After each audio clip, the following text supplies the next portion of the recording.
Hari ini, mari kita mengambil masa untuk mempelajari firman Tuhan di bawah tajuk Ibu Surgawi kita.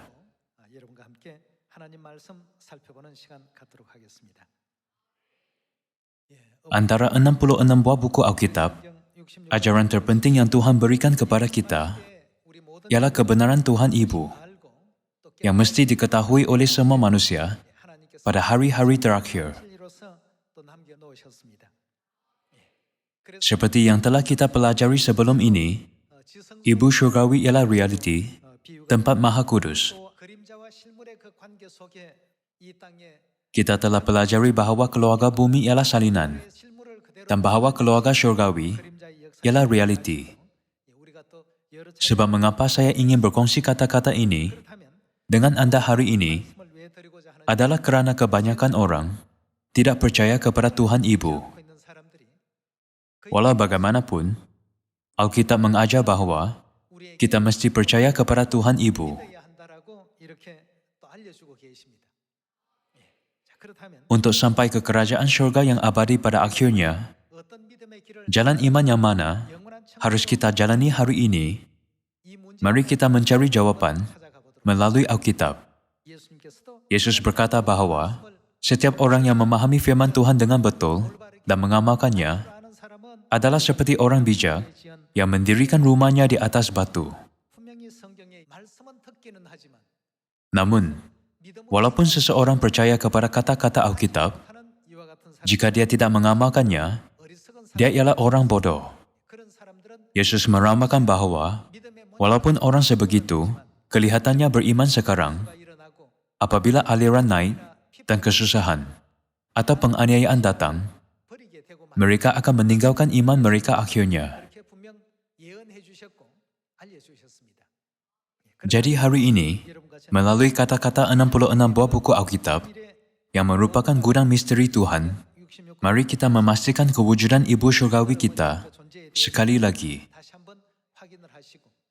Dengan iman, mari kita mengikut Ibu ke mana sahaja dan membimbing kita hingga akhir dan mengikuti semua ajaran Tuhan agar kita dapat memasuki kerajaan syurga yang abadi.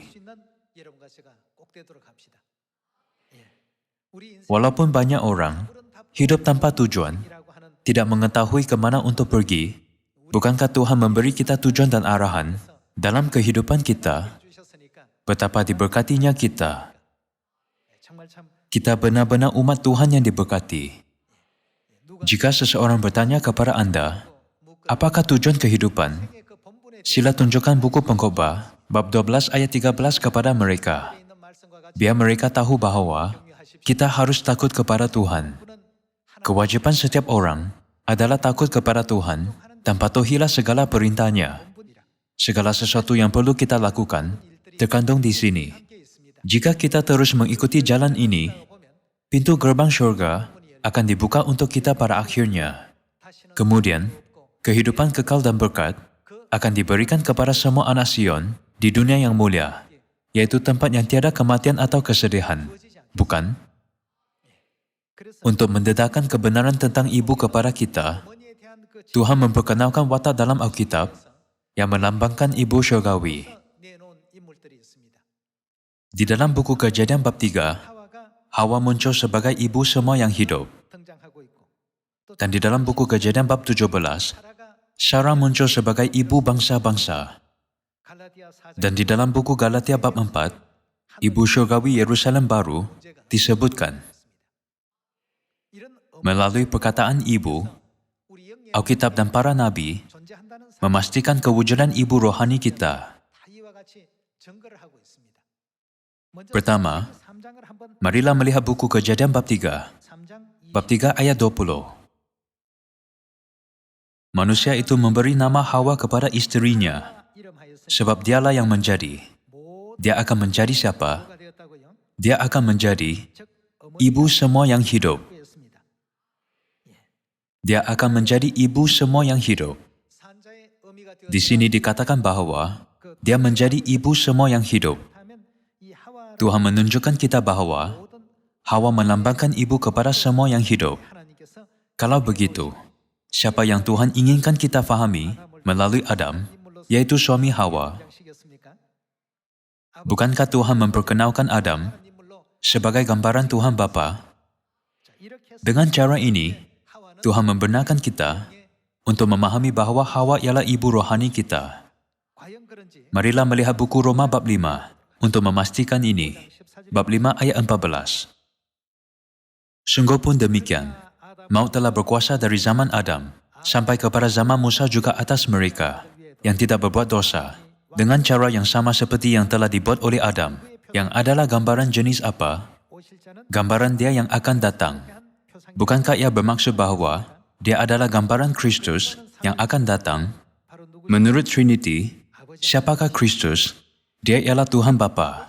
Adam adalah gambaran Tuhan Bapa. Kalau begitu, siapakah Hawa, isteri Adam, yang berhubungan dengan semua kehidupan?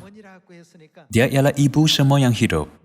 Oleh itu, Hawa melambangkan siapa? Dia melambangkan Tuhan Ibu. Sekarang, mari kita lihat buku Kejadian bab 17. Bab 17 ayat 15. Selanjutnya, Tuhan berfirman kepada Abraham tentang isterimu Sarai. Janganlah engkau menyebut dia lagi Sarai, tetapi Sarah. Itulah namanya. Aku akan memberkatinya, dan daripadanya juga aku akan memberikan kepadamu seorang anak laki-laki. Bahkan aku akan memberkatinya, sehingga ia akan menjadi siapa?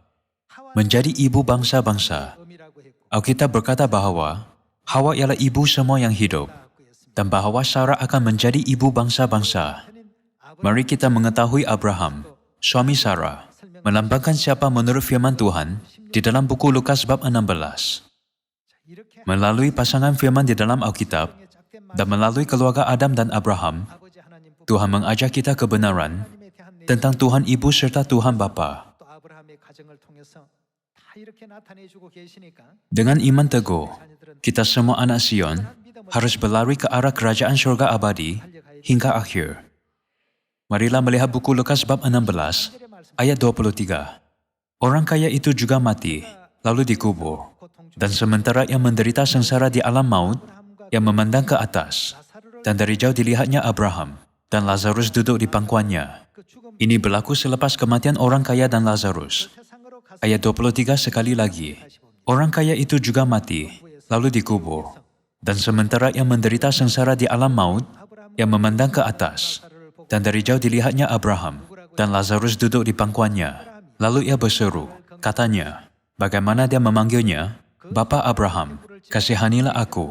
Suruhlah Lazarus, supaya ia mencelupkan ujung jarinya ke dalam air dan menyejukkan lidahku, sebab aku sangat kesakitan dalam nyala api ini. Tetapi Abraham berkata, Anak, ingatlah, bahwa engkau telah menerima segala yang baik sewaktu hidupmu, sedangkan Lazarus segala yang buruk. Sekarang ia mendapat hiburan, dan engkau sangat menderita. Selain daripada itu, di antara kami dan engkau, terbentang jurang yang tak terseberangi, supaya mereka yang mau pergi dari sini kepadamu, ataupun mereka yang mau datang dari situ kepada kami, tidak dapat menyeberang. Orang kaya telah mati, dan disiksa dalam neraka. Dia memandang ke atas dan melihat Lazarus, dihiburkan dalam pangkuan Abraham. Di sini, kita lihat orang kaya berseru, Bapa Abraham. Bukankah Tuhan satu-satunya yang boleh dipanggil sebagai Bapa? Walau bagaimanapun, dia memanggil Abraham sebagai Bapa. Seperti yang kita ketahui, di syurga, gelaran Bapa hanya dihaskan untuk Tuhan. Namun Abraham telah dipanggil sebagai Bapa. Kalau begitu, kita dapat memahami bahawa siapa yang Abraham lambangkan? Bukankah jelas bahawa Abraham melambangkan Tuhan Bapa? Tuhan berkata, Sarah, isteri Abraham, akan menjadi ibu bangsa-bangsa. Hawa akan menjadi ibu semua yang hidup. Dengan memberi Hawa gelaran, ibu semua yang hidup, dan Sarah gelaran ibu bangsa-bangsa, Tuhan menghubungkan keluarga Adam dan Hawa dengan keluarga Abraham dan Sarah, kerana kedua-dua suami mereka melambangkan Tuhan.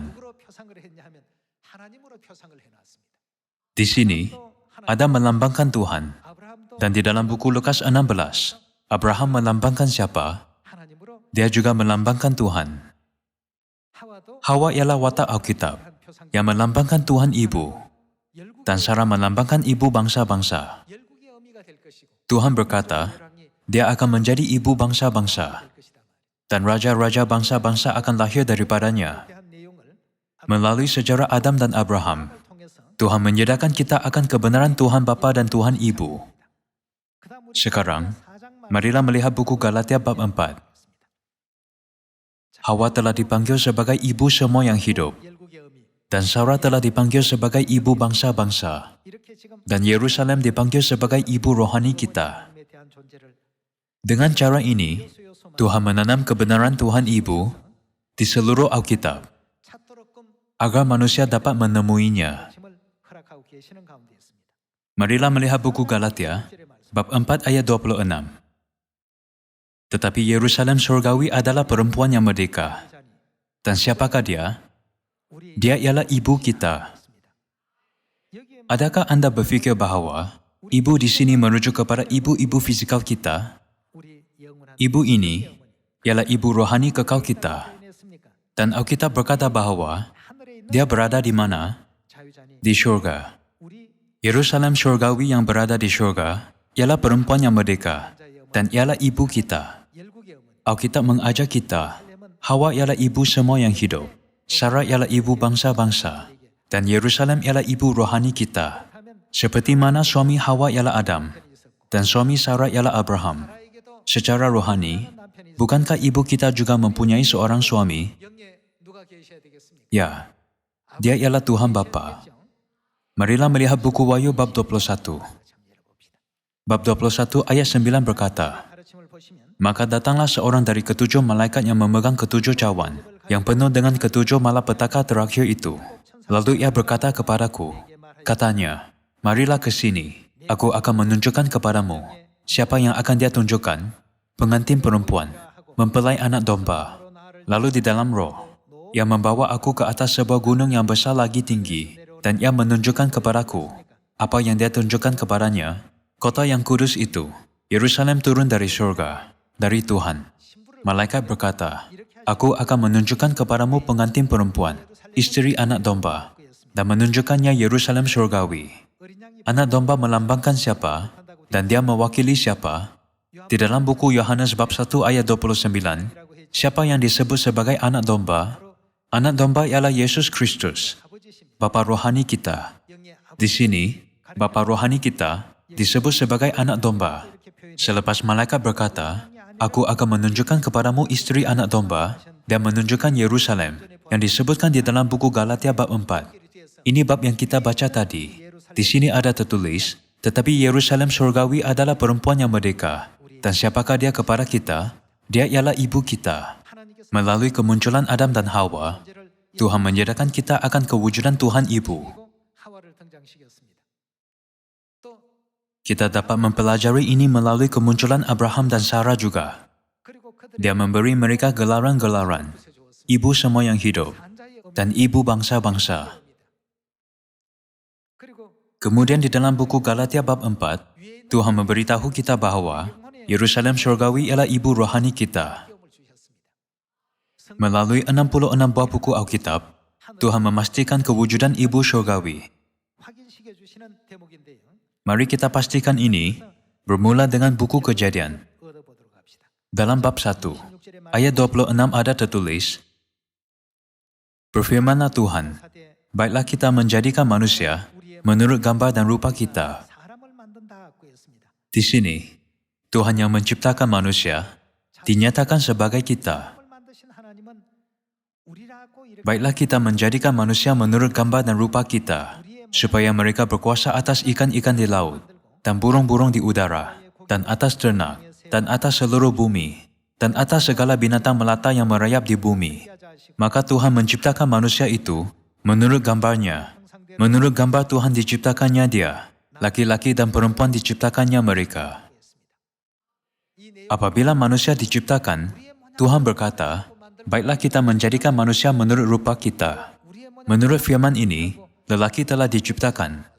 Tambahan lagi, apabila manusia diciptakan, Tuhan berkata, baiklah kita menjadikan manusia menurut rupa kita.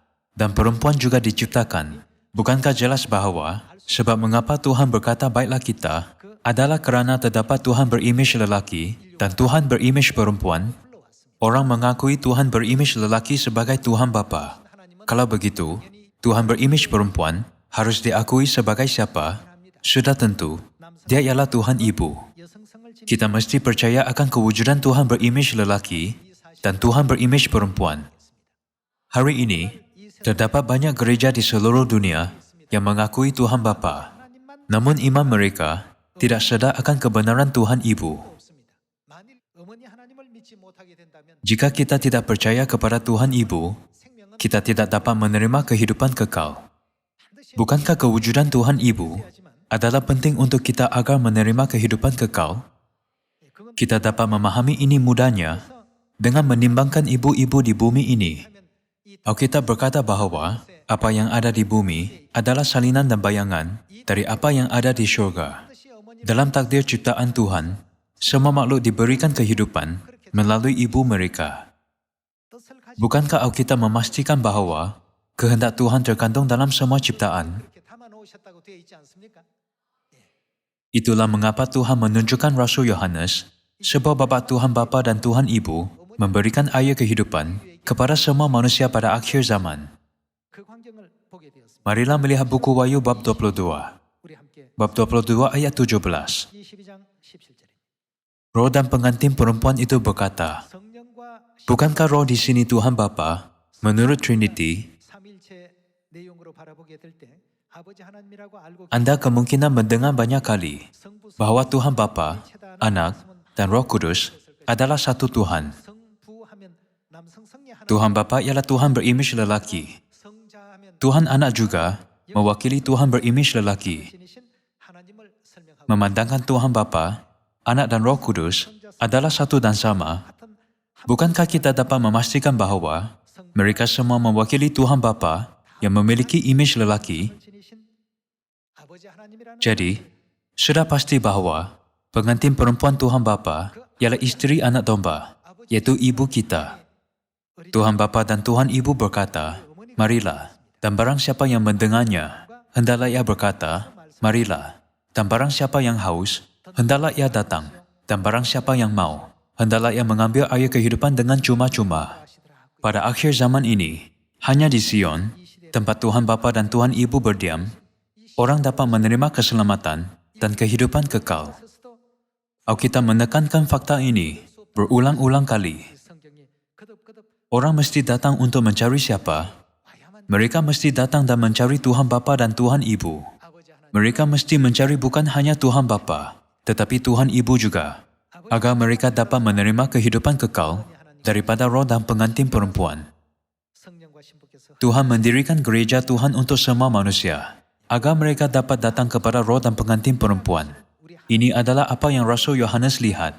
Setelah Rasul Yohanes melihat babak ini, tidak ada apa yang dituliskan lagi kecuali, Amin, datanglah Tuhan Yesus, yang bermaksud, perkara terakhir adalah untuk dia datang. Melalui semua penglihatan dan ramalan ini di dalam Alkitab, bukankah kita dapat memahami bahawa Tuhan Ibu mesti wujud demi keselamatan kita pada zaman ini? Adakah Bapa hanya menjelaskan Tuhan Ibu dengan kata-kata, kita tidak dapat menerima kehidupan tanpa mempercayai Tuhan Ibu? Bukankah ada tertulis di dalam buku Ibrani bab 8 bahawa sistem-sistem bumi adalah salinan dari apa yang ada di syurga? Apabila kita melihat bumi ini yang memain peranan sebagai salinan, kita dapat memahami sejelasnya peranan ibu syurgawi kita di dunia rohani. Dalam ayat 17, kita mesti pergi untuk menerima apa? Bukankah dikatakan bahawa kita mesti pergi untuk menerima kehidupan? Walaupun ini adalah apa yang Alkitab ajarkan, sebilangan orang membiarkannya masuk telinga kanan dan keluar kiri, manakala yang lain menyimpannya dalam hati dan datang serta menerima keselamatan. Mari kita lihat buku Matius bab 7 untuk melihat siapa yang bodoh dan siapa yang bijak. Dalam bab 7 ayat 24 ada tertulis, setiap orang yang mendengar perkataanku ini dan apa, dan melakukannya, ia sama dengan orang jenis apa? Orang yang bijaksana, yang mendirikan rumahnya di atas batu. Orang seperti ini adalah sangat bijak. Bukankah kebijaksanaan mereka terbukti melalui tindakan mereka dengan mempraktikkan iman mereka? Marilah menyambung dengan ayat 25. Kemudian turunlah hujan dan datanglah banjir. Lalu angin melanda rumah itu. Tetapi rumah itu tidak rubuh sebab didirikan di atas batu. Tetapi setiap orang yang mendengar perkataanku ini dan tidak melakukannya, apa jenis orang tidak percaya atau tidak melakukannya, ia sama dengan orang yang bodoh, yang mendirikan rumahnya di atas apa? Di atas pasir. Kemudian turunlah hujan dan datanglah banjir. Lalu angin melanda rumah itu, sehingga rubuhlah rumah itu, dan hebatlah kerusakannya. Yesus mengajak kita perbezaan antara orang bijak dengan orang bodoh. Banyak gereja dan orang di seluruh dunia menegaskan bahwa Tuhan Ibu tidak wujud dengan yakin. Namun, ini bertentangan dengan ajaran-ajaran Tuhan. Selama beribu-ribu tahun dan melalui banyak nabi, Tuhan telah mengajar dan menyedarkan kita fakta bahwa Tuhan Ibu mesti wujud. Walaupun Tuhan membenarkan mata kita untuk melihat dan memahami perumpamaan-perumpamaan ini, bagaimana pula dengan mata mereka? Tuhan tidak membenarkan mereka untuk melihat. Marilah melihat buku Matius bab 13 ayat 10. Maka datanglah murid-muridnya dan bertanya kepadanya, "Mengapa engkau berkata-kata kepada mereka dalam perumpamaan?" Jawab Yesus, "Kepadamu diberikan karunia untuk mengetahui rahasia kerajaan surga. Tetapi, walaupun melalui fakta ini sahaja, kita dapat memahami betapa diberkatinya kita semua. Kita dapat memahami rahasia kerajaan surga kerana ia diberikan kepada kita. Tetapi ia tidak diberikan kepada orang di dunia. Bukankah kita memastikan betapa istimewa dan bernilainya kita dalam mata Tuhan hanya melalui fakta ini? Kepadamu diberi karunia untuk mengetahui rahasia kerajaan surga, tetapi kepada mereka tidak. Karena siapa yang mempunyai, kepadanya akan diberi, sehingga ia berkelimpahan. Tetapi siapa yang tidak mempunyai, apapun juga yang ada padanya, akan diambil daripadanya. Itulah sebabnya aku berkata-kata dalam perumpamaan kepada mereka. Karena sekalipun melihat, mereka tidak melihat, dan sekalipun mendengar, mereka tidak mendengar dan tidak mengerti." Marilah menyambung dengan ayat 14. Maka pada mereka, genaplah nubuat Yesaya yang berbunyi, "Kamu akan mendengar dan mendengar, namun tidak mengerti. Kamu akan melihat dan melihat, namun tidak menangkap. Sebab hati bangsa ini telah menebal, dan telinganya berat mendengar, dan matanya melekat tertutup, supaya jangan mereka melihat dengan matanya, dan mendengar dengan telinganya, dan mengerti dengan hatinya, lalu berbalik sehingga aku menyembuhkan mereka. Tetapi berbahagialah matamu karena melihat, dan telingamu karena mendengar. Sebab aku berkata kepadamu, sesungguhnya banyak nabi dan orang benar ingin melihat apa yang kamu lihat, tetapi tidak melihatnya, dan ingin mendengar apa yang kamu dengar, tetapi tidak mendengarnya. Adakah nabi-nabi lain diberikan kesempatan untuk mempelajari kebenaran berharga Yerusalem Ibu Syurgawi kita seperti mana ia diberikan kepada kita? Tidak. Mereka cuma menulis kata-kata Alkitab semasa mereka terinspirasi oleh Roh Tuhan. Mereka merindui untuk mendengar apa yang Anda dengar, tetapi tidak mendengarnya, dan untuk melihat apa yang Anda lihat, tetapi tidak melihatnya. Namun, sekarang kita hidup di zaman ketika Tuhan membenarkan kita untuk mendengar dan melihat semua perkara ini. Diberkatinya mata kita kerana kita melihat, dan telinga kita kerana kita mendengar. Kita hidup di bawah berkat ini setiap hari. Walau bagaimanapun, oleh sebab orang di dunia tidak mengetahui kebenaran ini, mereka kadang-kala memfitnah atau cuba untuk menghalang kita. Tanpa mengira perkara ini, memandangkan kita telah disedarkan dahulu, mari kita berusaha untuk menolong mereka memahami kebenaran tentang Ibu Syurgawi. Selepas perayaan Pondok Daun, Ibu berkata, mulai sekarang, kerja Injil kita akan berbeza. Setelah itu, ahli-ahli keluarga Sion di seluruh dunia memberitakan Injil, mengukirkan kata-kata Ibu ini dalam hati mereka. Ia telah dilaporkan bahwa pengalaman dunia rohani mereka adalah benar-benar berbeza daripada sebelum ini. Bukankah ini sebabnya mengapa banyak orang datang ke kebenaran dari seluruh dunia? Semua anak Sion mesti percaya kepada Tuhan Ibu dengan teguh. Tambahan lagi, orang yang bergantung pada kata-kata Ibu pasti akan memperoleh hasil yang luar biasa. Dengan berbuat demikian, mari kita mengikut Ibu kemana sahaja dan membimbing kita hingga akhir. Mulai sekarang, kerja Injil kita akan berbeza. Saya meminta Anda sekali lagi, jangan membiarkan kata-kata Ibu. Mulai sekarang, kerja Injil kita akan berbeza. Masuk telinga kanan dan keluar kiri. Sekali lagi, mari kita semua mengukirkan kata-kata ini dalam hati kita dan menjadi anak-anak bijak yang mendirikan iman kita di atas batu, agar kita dapat maju ke hadapan dan menyelamatkan keluarga, saudara mara, kawan, jiran, kenalan kita, orang di seluruh negara, dan semua orang di seluruh dunia. Berharap bahawa Anda menerima banyak rahmat. Saya tambahkan khutbah hari ini. Terima kasih.